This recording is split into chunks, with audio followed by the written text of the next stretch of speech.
દીકરી નાની હોય કે મોટી હોય, કેજીમાં ભણતી હોય કે કોલેજમાં, કુમારિકા હોય કે કન્યા, પરંતુ મિત્રો દીકરી સદાય દીકરી જ રહે છે. બાળપણમાં બિંદાસ દીકરી ભલે પિતા સામું ચપચપ બોલતી હોય, માતાનું માન ન રાખતી હોય, ભાઈને ભાળીઓ ન મૂકતી હોય, બહેન હારે બાથો બાથાવતી હોય, શેરીઓમાં ચીપરા ઉડાડી નાખતી હોય, પરંતુ મિત્રો દીકરી જ્યારે યુવાન બને છે ત્યારે ગંભીરતા ધારણ કરી લે છે. લગ્ન વખતે પીઠી ચોળી સહેલીઓ સાથે આમ તેમ મલકાતી હોય છે. જ્યારે તેમને ખબર પડે છે કે મારી જાન ગામમાંથી શેરીમાં આવી છે, ત્યારે તેમને વિચાર થાય છે કે મારે આ વહાલનો દરિયો છોડીને આજે પારકાને પોતાના કરવા છે. પિયરિયાના તમામ સંભારણને પોતાના હૃદયના એક ખૂણામાં ધરબી દે છે.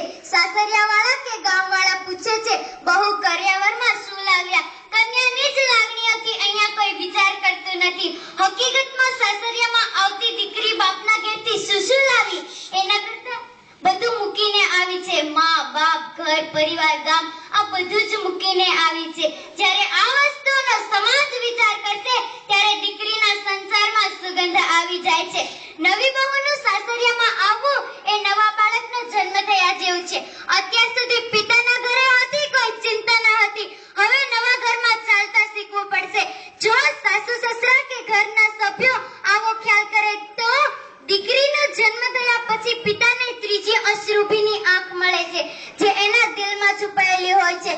પ્રકૃતિએ પુરુષોને રડવા માટે આ ત્રીજી ગોપનીય આંખ આપી છે. દીકરીના વિદાય વખતે આ ત્રીજી ગોપનીય આંખ જ્યારે ચોધાર આંસુડે રડે છે ત્યારે બાપ રૂડો લાગે છે. ઘરમાં જો તો પિતાનો ચહેરો સંતાન માટે એક આધાર, એક વિશ્વાસ, એક આદર્શ બની જાય છે. પપ્પા બોલ્યા એ સમજ્યા પહેલા જ દીકરીના હોઠમાંથી શબ્દ સરી ઉઠે છે, હા પપ્પા, એ આવી પપ્પા. આનું નામ દીકરી છે ને દીકરી હોય તે પિતાના હૃદયનો એક ધબકારો છે, જ્યારે બીજો ધબકારો તે દીકરીને કાયમી માટે સુખીને ઝંખતો ધબકારો છે. કોઈવાર દીકરીથી નાનકડી ભૂલ થઈ જાય તો તે તેના મમ્મીને કહે, મમ્મી પપ્પાને ના કહેતી. સાસરિયામાંથી અવારનવાર પિયરિયામાં આવતી દીકરી કઈ લેવા નથી આવતી, પરંતુ પિતાની ખબર લેવા આવે છે, શારીરિક આર્થિક સ્થિતિ જોવા આવે છે. કઈ વાંધો તો નથી ને?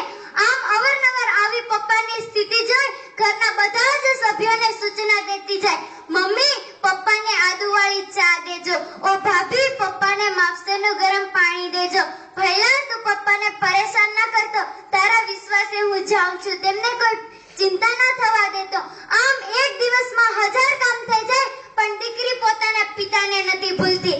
કોઈવાર પતિદેવ એમ કહે કે ચાલ આજે પપ્પાને ફોન કરી તેના ખબર અંતર લઈએ, ત્યારે દીકરી ખૂબ રાજી થાય છે. પતિમાં તેને પરમેશ્વર દેખાય છે. છેલ્લે મિત્રો ઈશ્વરને એ જ પ્રાર્થના કે કોઈ પણ દીકરીને તેના પિતાથી એટલી